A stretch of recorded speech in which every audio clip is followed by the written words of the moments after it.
Hey, I'm Alex Radcliffe from Board Game Co., and today we're looking at Steamwatchers.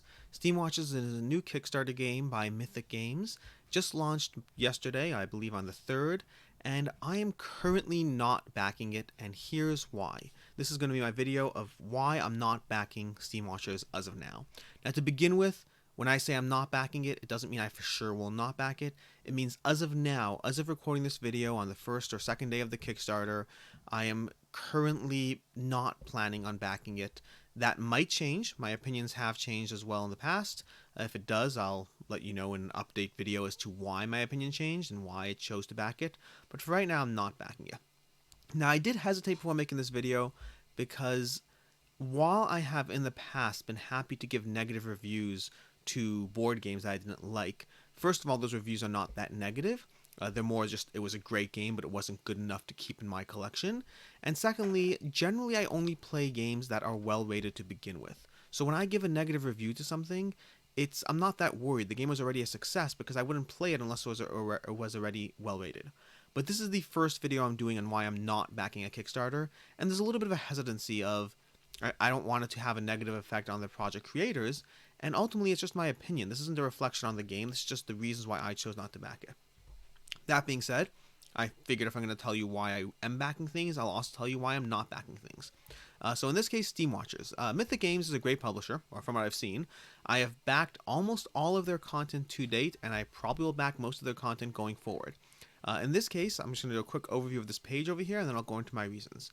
So Steamwatchers, it looks like it's not their traditional miniature-heavy game. Rather, while it does have minis, it's more of a Blood Rage minis style of game, where there's a board here, there's miniatures, there's objectives, there's area control, and some form of fighting and whatnot. But it's not like a dungeon exploration or a sprawl or what's it called, a skirmish, but rather it's more of a Blood Rage style miniature game.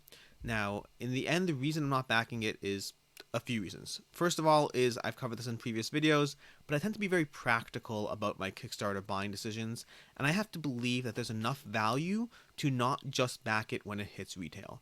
And in this case, I'm just not that confident that there is that value. I mean, we're looking at the pledge levels, you're talking about 89 for the core and 149 for the gameplay all in, and I'm pretty sure this is going to be the same basic idea of, you'll be able to buy this game on the aftermarket once it hits retail for $40 or so. And yes, there are premium components here. There's these unlocked free gifts, but they're not the typical things you see in Kickstarter. They're small quality of life upgrades and not ones that I'm confident that will add enough value to justify the price. To begin with, they have this extra, over here there are the clans, and over here they have this extra Kickstarter clan that comes in the Kickstarter. And then later on, I think they go through the various quality of life upgrades. Like I think the first one they announced already was double layer player boards. Here we go. Double layer player boards, which again, it's nice, it's great, but it's not worth the extra $40 to me. It's a nice upgrade, but I'm very into ensuring that when you back a Kickstarter, you're getting something that justifies paying that premium price that you won't have to deal with later if you just wait till retail. Wait until retail has multiple benefits. First of all, it's cheaper, and second of all is you can see whether the game was reviewed well and came across well. So if I'm going to give up those benefits, I have to see a return benefit in exchange, and I'm not confident that that's here. Reason number 2 is I've watched both gameplay videos for this Kickstarter, and I still don't have a feel for how to play the game.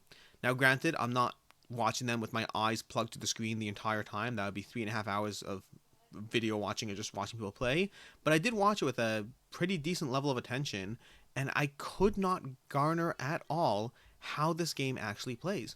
And that's a big problem to me. Nothing about the reviews, let alone pull me in. They didn't pull me in, but they also gave me no real feeling for how the game plays or what you're doing.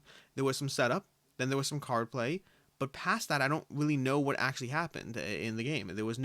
I didn't walk away from those reviews any more educated than I was by looking at this picture, or at least not significantly so. Now, that's not necessarily a strike against the game being good, but it is a strike against me having a reason to back this Kickstarter game.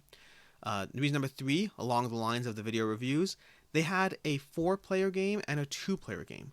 Now, looking at this board, nothing about this kind of board says it's a 2-player game. These games tend to not do well at 2 players, and I could not for the life of me figure out whether what type of game it's trying to be. A game like Blood Rage that's theoretically doable at 2 players is not meant to be a 2 player game. And if you want to slap it on the box, you want to slap it on the box. But for you to actually have your video review from Man vs. Meeple be a 2 player game, again, it left me with a lack of understanding of what this game is trying to be.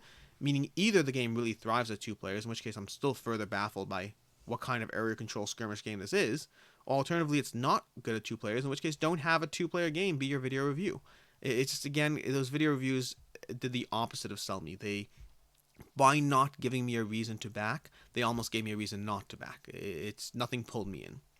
Reason number 3 is that or reason 4, I'm not entirely sure, is I was hoping this game would be a Blood Rage competitor, meaning this style of game is not a game style that I typically back on Kickstarter. There are exceptions, but in the past, like for instance, let's give you 2 prior exceptions. Lords of Hellas is a game that I didn't actually back it, but it's the kind of game I would have backed, and it's sitting on my shelf. Looks great. We'll see if I have no clue if it's actually good or not. Haven't played it. Hoping it'll be good. Great. Mizo is another game I played that I thought Mizo was good, but I didn't like it enough to play it over other games in the genre. Generally, these style of area control games, I find that they almost do better at retail. Unless it's really a reason for them to be on Kickstarter, they don't really have that premium versus price tag equation that I'm looking for in these games. Which brings me to my next reason, which is the price tag. This game seems to have a miniature price tag, a miniature game price tag, but without it being a mini-heavy games. Now, don't get me wrong, it does have miniatures. I mean, these guys do look great. Let's find there's another picture a little lower on. Here we go. Here's some of these. Look at these minis. They do look great. Nothing against them. This little convoy thing looks amazing. I'm loving the look of it. I believe there's another one. Here we go. Look at this. Look at these detailed miniatures from each faction. They look amazing. The problem is the actual minis are tiny. Now, I don't know how that will play out in real life. I don't know once you get a copy on the table what we're talking about. Are we talking a Blood Rage level miniatures, smaller, bigger? I don't know the feeling I'm going to get from it. But the problem is looking at the videos and looking at those miniatures, and this is not the first campaign that's done this. DEI by Ludus Magnus, I believe. But DEI was another game that's very similar theme and also small minis that came out recently. And same idea. Nothing about the size of those miniatures pulled me in. So it kind of has this hybrid of a miniature game from a miniature company, but really not a miniature game. Just trying to justify having minis. It left me a feeling of not being certain what it's going to do myself for my collection, and also not being certain of what the aftermarket on games like this will be. Like I said, Lords of Hellas did phenomenally well, but that's the only exception I can currently think of in this genre. Usually, and even Lords of Hellas, by the way, even Lords of Hellas has giant minis left, right, and center. Now, it's not to say miniatures are important. Miniatures are important in the right game, but they're not important in the wrong game. But I don't know what the aftermarket on a game like this will be, and so that makes me more hesitant to jump in on it. Reason number, I'm losing track at this point, but another reason is it seems a lot of people feel the same way I do. I thought DEI had a pretty poor showing, and this one so far seems to be doing worse. And I don't think there's a market for this kind of game at this price tag on Kickstarter. These games seem to be barely scraping through. I mean, there's a decent chance this will be cancelled and relaunched. I don't really know. Again, I wish Myth the Games all the best. This video is not meant to be negative for the sake of being negative. It's meant to explain my reasoning as to why I'm choosing not to back it, despite really wanting to. I like Mythic as a company. I love Leo. He seems like a great guy. I don't know the guy at all, but I feel like I know him. He does a great job communicating. Leo, if you watch this video, I'm sorry for bashing your game, and I really like you guys. But despite liking the company, despite wanting to back it and wanting to have a reason to back it, I try to be as logical as I can with my Kickstarter purchases, because I already spend more than I should, so I try to use logic to back me out. And finally, my last reason that I have is these expansions. I am not a fan. Let me find these guys. Where are they? Here we go. We got 3 expansions: Peace with Wolves, Fuel for War, and Spark of Hope. Different games handle expansions in different ways. The nice thing about miniature games is that they tend to have a very, let's take Marvel United, which is currently on their last day of Kickstarter as of the time of this video. They have a dozen expansions, but they make sense thematically as to why you'd have an expansion without being convoluted and adding to the game. Each expansion adds more characters, it adds a small mechanic, but those expansions, you could completely ignore the mechanic and just add the characters. Those expansions tend to fit well with these style of games. Versus games like this, expansions aren't, meaning, let's say they just had expansions on another faction. I'd get that. I'd be more fine with that. Having gameplay related, like 3 separate expansions from this game, leave me very unclear as to what the ideal style of gameplay is.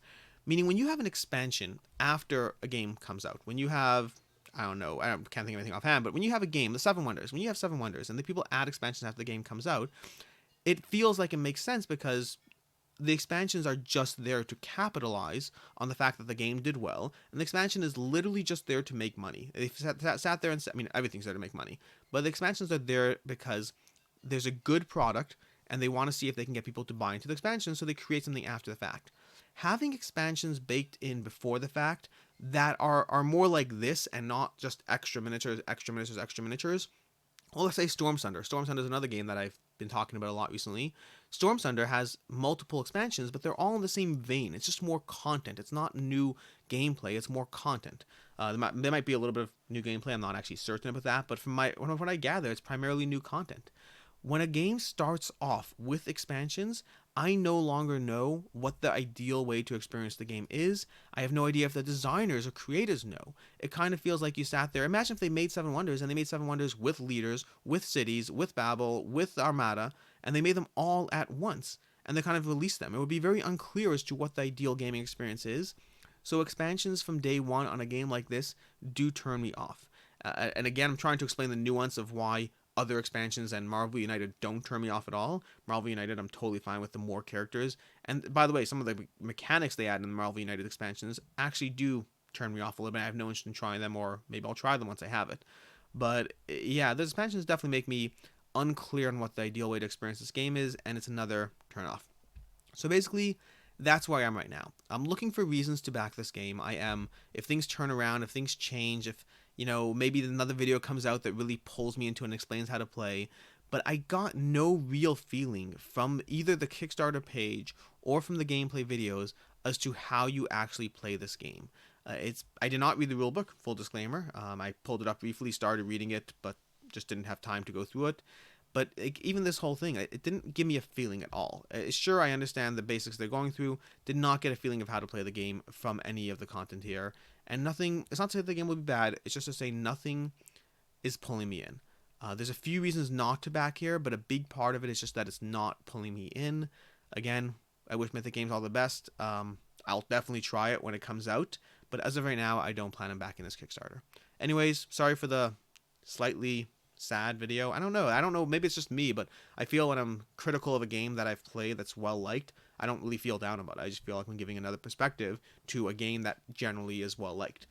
Versus I feel a little more like I'm beating down on them, especially with the low funding, and I really do feel bad about that, which is making me a little bit sad about this video. But anyways, that's basically it. That's my opinion. If you're backing it, let me know why in the comments down below. Let me know what about this game is pulling you in, or maybe I totally missed something. Maybe it's just me. Maybe I should watch those videos again. Whatever it is, I'm always interested in your thoughts. Whether you're agreeing with me, whether you're disagreeing with me, it's all part of the conversation. This video is brought to you by Board Game Co. We don't really have a Patreon or anything like that. The way you can support us if you like our content, go to boardgameco.com, buy something, trade, sell us your games, however you want to do it. Also, completely not necessary. Alternatively, just subscribe and like this video so other people can see us and find us and whatnot.